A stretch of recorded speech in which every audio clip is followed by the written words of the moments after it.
Episode की शुरुआत होती है एक भावनात्मक तूफान से, जहां प्यार, धोखा और परंपराएं आपस में टकराती है। गौरी और परिवार का सामना होता है एक ऐसे दावंश से जो अब अपने ही खून से पराया हो चुका है। क्या गौरी अपने प्यार को बचा पाएगी? क्या दावंश की काली मंशाएं उसके ही घर को निगल जाएंगी? जानिए आज के एपिसोड में, जहां हर मुस्कान के पीछे छुपा है एक गहरा राज। वीडियो शुरू करने से पहले कृपया हमारे चैनल को लाइक और सब्सक्राइब करें और लेटेस्ट अपडेट्स कभी मिस न करें। इसके लिए बेल आइकन दबाना न भूलें। अब चलिए वीडियो शुरू करते हैं। विहान ने गौरी को कसकर गले लगा लिया। उसकी आंखों में चिंता साफ झलक रही थी। वह उससे कहता है कि वह कभी नहीं चाहता कि गौरी को कोई तकलीफ हो।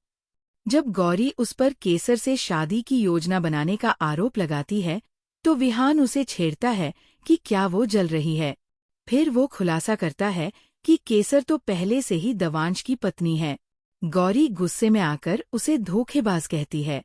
दोनों की तीखी बहस धीरे धीरे हंसी-मजाक में बदल जाती है।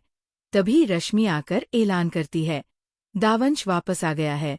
पूरा परिवार दावंश के स्वागत के लिए आरती की थाली लेकर खड़ा हो जाता है। लेकिन ये खुशी ज्यादा देर टिकती नहीं। दावंश ठंडे अंदाज में कहता है कि वह सिर्फ केसर को ले जाने आया है। परिवार उसे उसके रिश्तों की याद दिलाता है, लेकिन वह सबका मजाक उड़ाता है और उनके प्रेम को नकली बताता है। जब वह केसर को जबरदस्ती खींचने लगता है, तो वह विरोध करती है। तभी गौरी बीच में आकर परंपरा की दुहाई देती है और कहती है कि तुम चाहे जो हो, लेकिन इस घर की बहू को यूं नहीं ले जा सकते। तनाव बढ़ जाता है। विहान दावंश को भाई कहकर रोकने की कोशिश करता है, लेकिन दावंश हंसकर उसका मजाक उड़ाता है। गौरी सावित्री पूजा का बहाना बनाकर समय खींचने की कोशिश करती है, लेकिन दावंश उसकी चाल समझ जाता है। इस बीच हर्ष और अर्जुन उसके जूस में नशीला पदार्थ मिलाते हैं।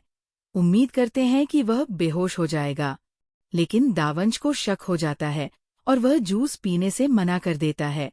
एक साहसिक योजना के तहत गौरी और केसर नृत्य करने लगती है ताकि उसका ध्यान भटकाया जा सके। अर्जुन मौका देखकर दावंश पर नशीला जूस फेंकने की कोशिश करता है, लेकिन दावंश चौकन्ना रहता है और वही जूस अर्जुन पर फेंक देता है। माहौल और गर्म हो जाता है।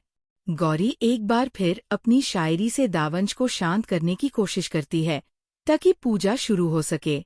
गौरी केसर से माफी मांगती है कि वह उसे छोड़कर चली गई थी, लेकिन जैसे ही केसर जाने लगती है, विहान उसे रोकता है और सबके सामने उसे अपनी पत्नी स्वीकार करता है।